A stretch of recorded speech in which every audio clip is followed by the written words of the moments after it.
जिन उद्यमी कक्षाओं में सिखाता हूं, उनमें मैं लोगों को लगातार याद दिलाता हूं कि वो अपने प्रोडक्ट, सेवा या सॉफ्टवेयर पर नहीं बल्कि प्रबंधन योग्यताएं बढ़ाने पर ध्यान केंद्रित करें। अपना खुद का कारोबार शुरू करने के लिए प्रबंधन की 3 सबसे महत्वपूर्ण योग्यताएं ये हैं। पहला, कैश फ्लो का प्रबंधन। दूसरा, लोगों का प्रबंधन। तीसरा, व्यक्तिगत समय का प्रबंधन। मैं कहूंगा कि इन तीनों का प्रबंधन करने की योग्यताएं सिर्फ उद्यमियों के लिए नहीं बल्कि एक व्यक्ति या परिवार, कारोबार, परोपकारी संगठन, शहर या देश के हिस्से के रूप में आप अपना जीवन किस तरह जीते हैं, ये तीनों उसमें भी मायने रखती हैं। ये सभी योग्यताएं आत्म अनुशासन में महारत हासिल करने से बढ़ती हैं। मैं खुद को सबसे पहले पैसे दें कथन को हल्के में नहीं लेता हूं। खुद को सबसे पहले पैसे दें, ये कथन जॉर्ज क्लासन की पुस्तक the richest man in Babylon से लिया गया है। इस पुस्तक की लाखों प्रतियां बिक चुकी हैं। हालांकि लाखों लोग इस शक्तिशाली कथन को दोहराते हैं, लेकिन बहुत कम इस सलाह पर चलते हैं। जैसा मैंने कहा था, वित्तीय साक्षरता इंसान को अंक पढ़ने की योग्यता प्रदान करती है और अंक पूरी कहानी बता देते हैं। किसी व्यक्ति के इनकम स्टेटमेंट और बैलेंस शीट को देखकर मैं तुरंत देख सकता हूं कि जो लोग खुद को सबसे पहले पैसे दें शब्द बोलते हैं, क्या वो सचमुच उस पर अमल करते हैं। एक तस्वीर 1000 शब्दों जितनी मूल्यवान होती है। इसलिए आइए उन लोगों के फाइनेंशियल स्टेटमेंट की समीक्षा करते हैं जो खुद को सबसे पहले पैसा देते हैं, और उन लोगों की भी जो ऐसा नहीं करते हैं। जो लोग खुद को सबसे पहले पैसा देते हैं। अगर रेखा चित्रों का अध्ययन करें और देखें कि क्या आप कोई फर्क देख सकते हैं। एक बार फिर इसके लिए कैश फ्लो को समझना होता है, जो कहानी बताता है। अधिकतर लोग अंकों को देखते हैं और कहानी चूक जाते हैं। क्या आप इसे देख सकते हैं? रेखा चित्र उन लोगों के कार्य दर्शाते हैं जो खुद को सबसे पहले पैसा देने का विकल्प चुनते हैं। हर महीने अपने मासिक खर्च करने से पहले वो अपने संपत्ति वाले कॉलम में पैसा डालते हैं। हालांकि लाखों लोग क्लासन की पुस्तक पढ़ चुके हैं और खुद को सबसे पहले पैसे दें इस कथन से परिचित हैं, लेकिन हकीकत में वो खुद को सबसे अंत में पैसा देते हैं। अब मैं आप में से उन लोगों की चीख पुकार सुन सकता हूं जो सचमुच अपने बिलों को सबसे पहले चुकाने में यकीन रखते हैं, और मैं आप सभी जिम्मेदार लोगों की आवाजें सुन सकता हूं जो अपने बिल समय पर चुकाते हैं। मैं ये नहीं कह रहा हूं कि आप गैर जिम्मेदार बने और अपने बिलों का भुगतान न करें। मैं तो सिर्फ वही कह रहा हूं जो पुस्तक कहती है, यानी खुद को सबसे पहले पैसे दें। और पिछला रेखाचित्र उस कार्य की सही अकाउंटिंग तस्वीर था। जो लोग बाकी हर व्यक्ति को सबसे पहले पैसा देते हैं।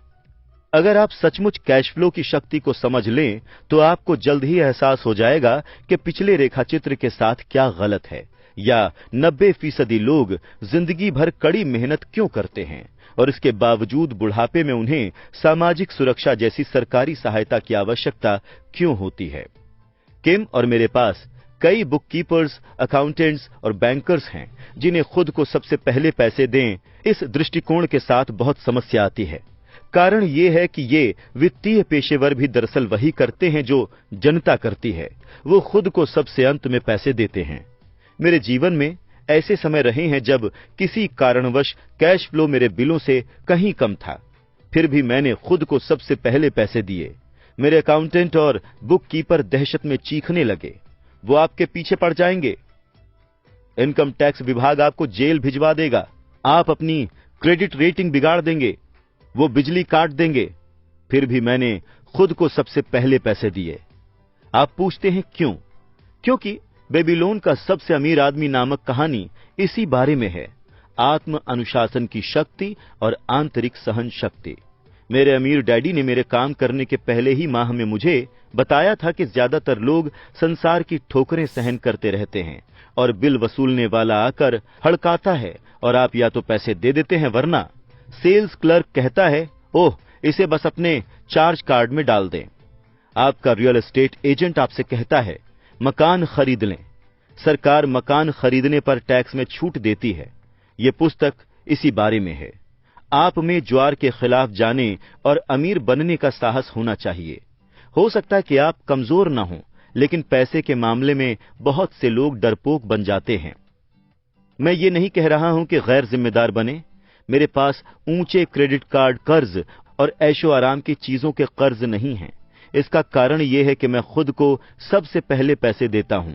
मैं अपनी आमदनी न्यूनतम इसलिए रखता हूं क्योंकि मैं इसे सरकार को नहीं देना चाहता। इसीलिए मेरी आमदनी निवाडा के एक कॉरपोरेशन के जरिए मेरे संपत्ति वाले कॉलम से प्राप्त होती है। अगर मैं पैसे के लिए काम करता तो सरकार इसे ले लेती। हालांकि मैं अपने बिलों का भुगतान सबसे अंत में करता हूं, लेकिन मैं वित्तीय दृष्टि से इतना चतुर हूं कि किसी मुश्किल में नहीं फंसता हूं। मैं उपभोक्ता ऋण को पसंद नहीं करता। मेरे दायित्व वास्तव में 99% लोगों से ज्यादा हैं, लेकिन उनका भुगतान मैं नहीं करता। मेरे दायित्वों का भुगतान दूसरे लोग करते हैं। उन्हें किराएदार कहा जाता है।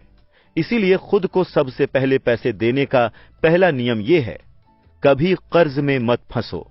हालांकि मैं अपने बिलों का भुगतान सबसे अंत में करता हूं, लेकिन ये उन छोटे महत्वहीन बिलों के मामले में ही होता है जो मुझे चुकाने होते हैं। कभी कभार जब पैसों की तंगी रहती है, तब भी मैं खुद को सबसे पहले पैसे देता हूं। मैं कर्ज देने वालों और सरकार को चीखने चिल्लाने देता हूं। उनका सख्त होना मुझे अच्छा लगता है। क्यों? क्योंकि वो लोग मुझ पर एक एहसान कर रहे हैं। वो मुझे बाहर निकलकर ज्यादा पैसे कमाने के लिए प्रेरित कर रहे हैं। इसलिए मैं खुद को सबसे पहले पैसे देता हूं, उस पैसे का निवेश करता हूं और कर्ज देने वालों को चीखने चिल्लाने देता हूं। मैं आमतौर पर उन्हें सही समय पर पैसे दे देता हूं। किम और मेरी क्रेडिट रेटिंग बेहतरीन है। हम बस दबाव के सामने झुकते नहीं हैं और उपभोक्ता ऋण चुकाने के लिए अपनी बचत को खर्च नहीं करते या शेयरों को नहीं बेचते। इसमें बहुत ज्यादा वित्तीय समझदारी नहीं है। खुद को सबसे पहले सफलतापूर्वक पैसे देने के लिए कई बातें याद रखनी चाहिए। जैसे पहला, कभी भी भारी कर्ज में ना फंसें जिसे आपको चुकाना हो। अपने खर्च कम रखें। अपनी संपत्तियों को सबसे पहले बनाएं। इसके बाद ही कोई बड़ा मकान या अच्छी कार खरीदें। चूहा दौड़ में फंसे रहने में कोई समझदारी नहीं है। दूसरी, जब आपके पास पैसे की तंगी हो तो दबाव बढ़ने दें, लेकिन अपनी बचत या निवेशों में हाथ न डालें। दबाव का इस्तेमाल अपनी वित्तीय प्रतिभा को प्रेरित करने के लिए करें, ताकि ये ज्यादा पैसे कमाने और आपके बिलों का भुगतान करने के नए तरीके सोचे। इससे आपकी पैसा बनाने की योग्यता और वित्तीय बुद्धि दोनों ही बढ़ जाएंगी। मैं बहुत बार वित्तीय मुश्किलों में फंसा हूं, लेकिन मैंने हमेशा ज्यादा आमदनी कमाने के लिए अपने दिमाग का इस्तेमाल किया है और अपने संपत्ति वाले कॉलम में मौजूद संपत्तियों की दृढ़ता से रक्षा की है। मेरा बुक कीपर चिल्लाता हुआ दौड़ लगाकर छिप गया था, लेकिन मैं एक अच्छे सैनिक की तरह किले की रक्षा कर रहा था, संपत्ति का किला। गरीब लोगों में गरीब आदतें होती हैं। बचत में हाथ डालना एक आम बुरी आदत है। अमीर लोग जानते हैं कि बचत का इस्तेमाल बिल चुकाने के लिए नहीं, बल्कि ज्यादा पैसे कमाने के लिए किया जाता है। मैं जानता हूं कि यह कठोर लगता है, लेकिन जैसा मैंने कहा था, अगर आप अंदर से कठोर नहीं हैं, तो संसार आपको वैसे भी हमेशा इधर से उधर धक्के मारेगा। अगर आपको वित्तीय दबाव पसंद नहीं है, तो ऐसा फॉर्मूला खोजें जो आपके लिए कारगर हो। एक अच्छा फॉर्मूला है खर्च कम करना, अपना पैसा बैंक में रखना, इनकम टैक्स में अपने न्यायपूर्ण हिस्से से ज्यादा भुगतान करना, सुरक्षित म्यूचुअल फंड्स खरीदना और फिर औसत बने रहने की कसम खाना। लेकिन ये खुद को सबसे पहले पैसे दें नियम का उल्लंघन है। ये नियम आत्मत्याग या वित्तीय संयम को प्रोत्साहित नहीं करता है। इसका मतलब ये नहीं है कि आप खुद को सबसे पहले पैसे देने के बाद भूखे मर जाएं। जीवन आनंद के लिए मिला है। अगर आप अपनी वित्तीय प्रतिभा का आह्वान करते हैं, तो आपको जीवन की सारी चीजें मिल सकती हैं। आप अमीर बन सकते हैं और बिल चुका सकते हैं, और इसी को वित्तीय बुद्धि कहते हैं। छठा, अपने ब्रोकर्स को अच्छे पैसे दें। अच्छी सलाह की शक्ति। कई बार मैं देखता हूं कि लोग अपने मकान के सामने एक तख्ती लगा देते हैं जिस पर लिखा होता है मालिक द्वारा बिकाऊ है। या मैं टीवी पर लोगों को देखता हूं जो डिस्काउंट ब्रोकर्स होने का दावा करते हैं। मेरे अमीर डैडी ने मुझे इसके विपरीत नीति पर चलना सिखाया था। वो पेशेवरों को अच्छे पैसे देने में यकीन करते थे और मैं भी उन्हीं की नीति पर चलता हूं। आज मेरे पास महंगे वकील, अकाउंटेंट, रियल एस्टेट ब्रोकर्स और शेयर दलाल हैं। क्यों? क्योंकि अगर, और मेरा मतलब है अगर, ये लोग पेशेवर हैं तो उनकी सेवाओं से आपका मुनाफा बढ़ना चाहिए। और वो मुझसे जितने ज्यादा पैसे कमाते हैं उनकी बदौलत मैं उससे बहुत ज्यादा पैसे कमाता हूं। हम सूचना युग में रहते हैं। सूचना बेशकीमती है। एक अच्छा ब्रोकर आपको जानकारी देगा, लेकिन साथ ही वो आपको शिक्षित करने के लिए समय भी देगा। मेरे कई ब्रोकर्स मेरे लिए ये करते हैं। कुछ ने मुझे तब तक सिखाया था, कुछ ने मुझे तब सिखाया था जब मेरे पास बहुत कम पैसा था या बिल्कुल भी नहीं था। मैं आज भी उनके साथ हूं। मैं किसी ब्रोकर को जितना पैसा देता हूं, उसकी जानकारी पर मैं उससे बहुत ज्यादा पैसे कमा लेता हूं। इसलिए मुझे ये बात अच्छी लगती है जब मेरा रियल एस्टेट ब्रोकर या स्टॉक ब्रोकर बहुत से पैसे कमाता है, क्योंकि आमतौर पर इसका मतलब ये होता है कि मैंने भी बहुत सारे पैसे कमाए हैं।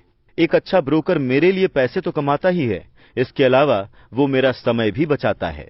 जैसे तब जब मैंने वो खाली जमीन $9,000 में खरीदी और उसे तुरंत $25,000 में बेच दिया ताकि मैं अपनी पॉर्श कार ज्यादा जल्दी खरीद सकूं। ब्रोकर बाजार में मेरी आंख और कान हैं। वो हर दिन मैदान में रहते हैं, इसलिए वहां मेरे रहने की जरूरत नहीं पड़ती। इसके बजाय मैं तो गोल्फ खेलना पसंद करता हूं। जो लोग अपना मकान खुद बेचते हैं, शायद वो अपने समय को ज्यादा कीमती नहीं मानते हैं। मैं कुछ पैसे बचाने के चक्कर में अपना समय क्यों खराब करूं, जबकि मैं उस समय का उपयोग ज्यादा पैसे बनाने या अपने प्रियजनों के साथ गुजारने में कर सकता हूं। मुझे ये बात बहुत मजेदार लगती है कि कई गरीब और मध्यम वर्गीय लोग रेस्तरां में खराब सेवा के बावजूद वेटर को 15 से 20% टिप देते हैं, लेकिन ब्रोकर को 3 से 7% चुकाने में शिकायत करते हैं।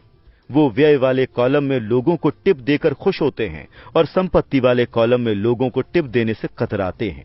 इसमें तो वित्तीय समझदारी नहीं है। याद रखें, सभी ब्रोकर एक जैसे नहीं होते। दुर्भाग्य से ज्यादातर ब्रोकर्स सिर्फ सेल्स पीपल होते हैं। वो रियल एस्टेट बेचते तो हैं, लेकिन उनके खुद के पास कोई रियल एस्टेट नहीं होता, या होता भी है तो बहुत थोड़ा। मकान बेचने वाले और निवेश बेचने वाले में बहुत बड़ा फर्क होता है। यही शेयर, बॉन्ड, म्यूचुअल फंड्स और बीमे के ब्रोकर्स के बारे में सच है, जो खुद को वित्तीय नियोजक कहते हैं। जब मैं इस तरह के किसी भुगतान पाने वाले पेशेवर व्यक्ति से बातचीत करता हूं, तो मैं पहले पता लगाता हूं कि उसके खुद के पास कितनी जायदाद या शेयर है और वो कितने फीसदी टैक्स देता है, और ये मेरे टैक्स वकील तथा अकाउंटेंट पर भी लागू होते हैं।